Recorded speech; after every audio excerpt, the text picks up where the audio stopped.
World war 3 வர்ற அளவுக்கு இருந்தாலும் நாங்கள் இதை நிறுத்த போகிறது கிடையாது. ஏன்னா இந்த ஃபீல்டும் நம்மளை நிறுத்த விடாது, இந்த ஃபீல்டும் நிற்காது. Yes, oil and gas industry. கொஞ்ச நாளாக கேஸ் எல்லாம் இல்லாமல் பெட்ரோல் போடுறது கூட கஷ்டப்பட்டு இருந்திருப்பீங்க. அதை வேற ஞாபகப்படுத்திட்டீங்க. நெஞ்சமெல்லாம் பொண்ணு அறக்கு தம்பி, மறக்க முடியல. பட் அந்த இண்டஸ்ட்ரிக்குள்ள நிறைய ஜாப் ஆப்பர்ச்சுனிட்டிஸ் இருக்கு. இப்படி ஒரு ஃபீல்டு இருக்குது இன்னைக்கு நிறைய பேருக்கு தெரிஞ்சிருக்கும் நான் நினைக்கிறேன்.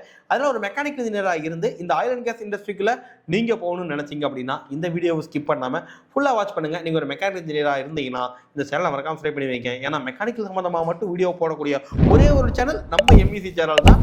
அதனால சப்ஸ்கிரைப் பண்ணிட்டு பெல் ஐகானை கிளிக் பண்ணி வைங்க.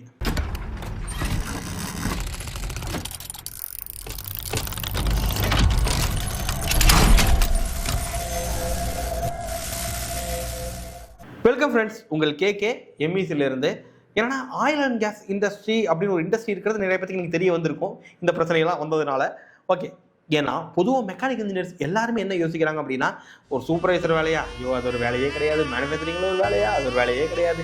மிஷின் ஆப்ரேட்டர் வேலைக்கு கூப்பிட்றாங்க, மெயின்டெனன்ஸ் வேலைக்கு கூப்பிட்றாங்க. அந்த வேலையெல்லாம் எனக்கு பிடிக்கவே இல்லை.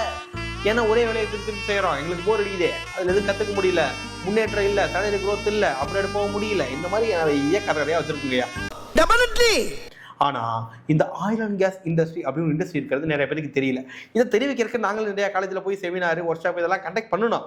ஆனா அவங்களுக்கே நீங்க வந்தீங்கன்னா எங்கிட்டே திருப்பி வந்து கேட்குற அளவுக்கு இருக்குது. யார் நீ? ஸோ அந்த மாதிரி தான் இருக்குது. ஏன்னா காலேஜில் நம்ம ஜாலியாக தானே இருப்போம். ஓகே, எனிகோ இப்போ நீங்கள் ஒரு மெக்கானிக்கலாக இருந்துட்டு ஒரு ஆயில் அண்ட் கேஸ் இண்டஸ்ட்ரிக்குள்ளே போகணும்னு நீங்கள் நினச்சிங்க அப்படின்னா நான் சொல்கிற இந்த விஷயங்களெல்லாம் ஃபாலோ பண்ணி ஈஸியாக நீங்கள் ஆயில் அண்ட் கேஸ் இண்டஸ்ட்ரிக்குள்ளே போயிடலாங்கய்யா. ஏன்னா நான் சொல்ல போகிறது என்னன்னா, ஆயில் அண்ட் கேஸ் இண்டஸ்ட்ரிக்குள்ளே ஒரு QC இன்ஜினியராக போகணும்னா நீங்கள் என்ன பண்ணணும், அதுக்கு முன்னாடி ஆயில் அண்ட் கேஸ் இண்டஸ்ட்ரிக்குள்ளே ஒரு QC இன்ஜினியராக என்ன வேலை கொடுப்பாங்க அப்படிங்கிறத நீங்கள் தெரிஞ்சுக்கணும். இதுக்கு தனியாக ஒரு வீடியோ வேற போட்டேன், அந்த வீடியோ வீசியே போகல. எடிட்டர் பிரச்சனையா இல்லை நீங்கள் பார்க்குற நீங்கள் பிரச்சனையான்னு எனக்கு தெரியல. நல்லா இருக்க மாட்டானா? நீ டிக்டாக் பண்ணுறோம் நல்லா இருக்க மாட்டானா தம்பி? நல்லாவே இருக்க மாட்டேன். இல்ல போட்ட யூடியூப் பிரச்சனையானு தெரியல எனக்கு. மேலதான் ஒரு சந்தேகம். ஓகே, ஸோ என்னன்னா உங்களுக்கு வந்து ஒரு boiler, pressure vessel, heat exchanger இந்த மாதிரியான மேனுஃபேக்சரிங் கம்பெனியில் தான் ஒரு QC இன்ஜினியராக உங்களுக்கு வேலை கிடைக்கும். அப்போ ஆயில் அண்ட் கேஸ்னா ஆயில் ரிஃபைனரி கிடையாதா அப்படின்னு கேட்டிங்கன்னா ஆயில் ரிஃபைனரி தான். ஆனால் எடுத்த உடனே உங்களுக்கு அங்கேயே வேலை கிடைக்கும்லாம் சொல்ல முடியாது. இந்த மாதிரி ஃபேப்ரிகேஷன் இண்டஸ்ட்ரியில் இன்ச்சில் வேலை கிடைக்கும். ஒரு டிராயிங் கொடுப்பாங்க, அந்த டிராயிங்கில் வந்து டிராயிங்கை வச்சு டிராயிங்கில் எப்படி இருக்கோ அதேமாதிரி ஒரு ப்ராடக்டாக குவாலிட்டியாக உருவாக்கி கொடுக்குறது தான் உங்களுடைய வேலையாக இருக்கும். ஓகேவா? ஸோ இப்போ இந்த வேலையை செய்யறதுக்கு ஒரு QC இன்ஜினியர் வேலை. இந்த வேலை செய்யறதுக்கு உங்களுக்கு என்னெல்லாம் தெரியணும் அப்படின்னு பார்த்தீங்கன்னா, course and standards, documentation, drawing, welding, welder qualification, fabrication techniques, piping, instruments handling, technical calculation, கொஞ்சம் சேஃப்டி, இது கூட NDT அதாவது நான் டிஸ்ட்ரக்டிவ் டெஸ்டிங் அப்படின்னு. ஸோ இதெல்லாம் தெரிஞ்சிச்சு அப்படின்னா ஆயில் அண்ட் கேஸ் இண்டஸ்ட்ரிக்குள்ள நீங்கள் ஒரு QC இன்ஜினியராக ஈஸியாக வேலைக்கு போகலாம். ஓகே, இப்போ இந்த ஆயில் அண்ட் கேஸ் இண்டஸ்ட்ரிக்குள்ள நான் ரெடி உடனே வர்றேன் அப்படின்னு நீங்கள் ஆசைப்பட்டீங்கன்னா ஐயா இதில் உள்ள சிக்கலையும் நீங்கள் தெரிஞ்சுக்கங்க. ஏன்னா ஆயில் அண்ட் கேஸ் இண்டஸ்ட்ரியை பொறுத்தளவுக்கு நீங்கள் சார் எனக்கு ஈரோடு இருக்கேன், ஈரோட்டுக்குள்ளே வேலை வேணும், திருச்சியில் இருக்கேன், திருச்சி பக்கத்தில் அது கம்பெனி இருக்குது, அங்கே வேலை வாங்கி கொடுப்பீங்களா அப்படின்லாம் ஏதாச்சும் ஒரு கேள்வி கேட்குற மாதிரி இருந்தால் கூட இந்த ஆயில் அண்ட் கேஸ் இண்டஸ்ட்ரி ஃபீல்டை சூஸ் பண்ணாதீங்க.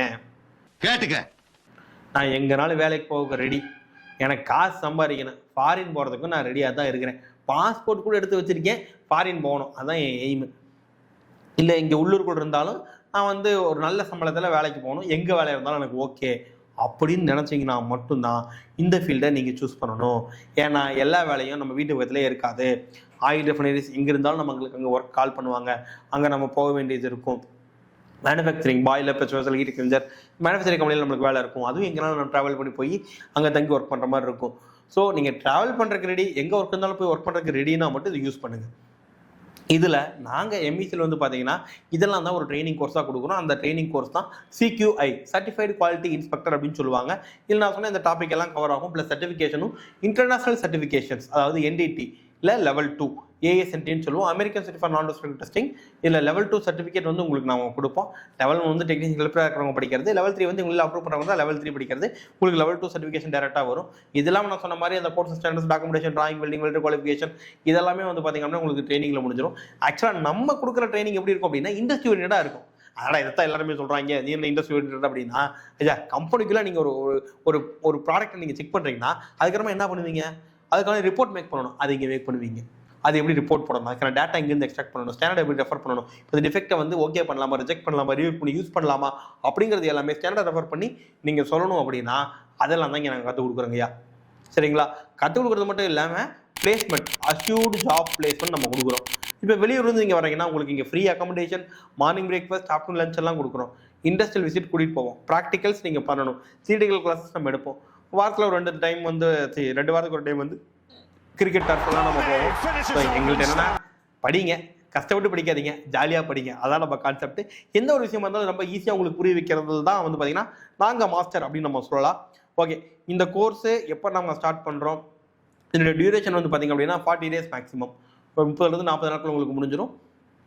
ஈவன் நீங்கள் வேற ஒரு ஃபீல்டில் ஒர்க் பண்ணிட்டு இருந்து இப்போ ஃபீல்டை சேஞ்ச் பண்ணணும் அப்படின்னு நினச்சிங்கனாலும் இந்த ஃபீல்டை நீங்கள் யூஸ் பண்ணிக்கலாம். ஓகே, கோர்ஸை எப்போ ஸ்டார்ட் பண்ணுவோங்கிற பேட்சை பற்றி நீங்கள் தெரிஞ்சுக்கிறதுக்கு கீழே கான்டாக்ட் நம்பருக்கு கால் பண்ணுங்கள்.